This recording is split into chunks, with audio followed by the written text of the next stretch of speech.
今仔日全台湾各地拢出日头，拢真好天。讲一直到后礼拜三，拢是这款的好天气，而且这个温度会愈来愈悬，西半部的高温会来到30度以上。另外，今年第1号的风台马勒卡形成了，气象局讲，未来这个风台的强度会来增强，无排除会发展做中度的风台。也毋过以路草来看，短期内对台湾的天气无影响。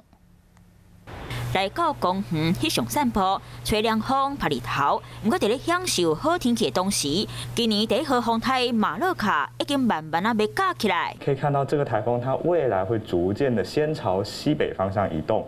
到了下个礼拜2、下礼拜3，台风会逐渐的减速，并且开始有北转的情形。由目前的预测路径上来看，距离台湾会是相当遥远的。气象局长地明典则讲到，海面上有3个可爱的热带扰动，代表环境适合风台发展。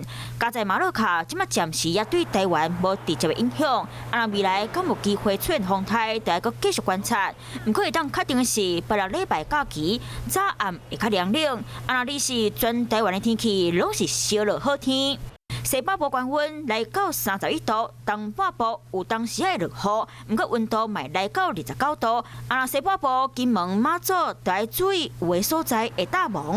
这好天气，到后礼拜3就会出现变化。在台湾的北方有一道锋面逐渐的要通过，因此在下礼拜3到下礼拜4，锋面逐渐通过北方大陆高压南下之后，东北季风又将增强，届时北部东半部又会转为有短暂雨。天气也是比较转凉的情形。到时阵北部东半部落雨，会湿湿个冷冷，民众会当趁8日礼拜去路口热热的，晒一撮日头，对身体真有帮助。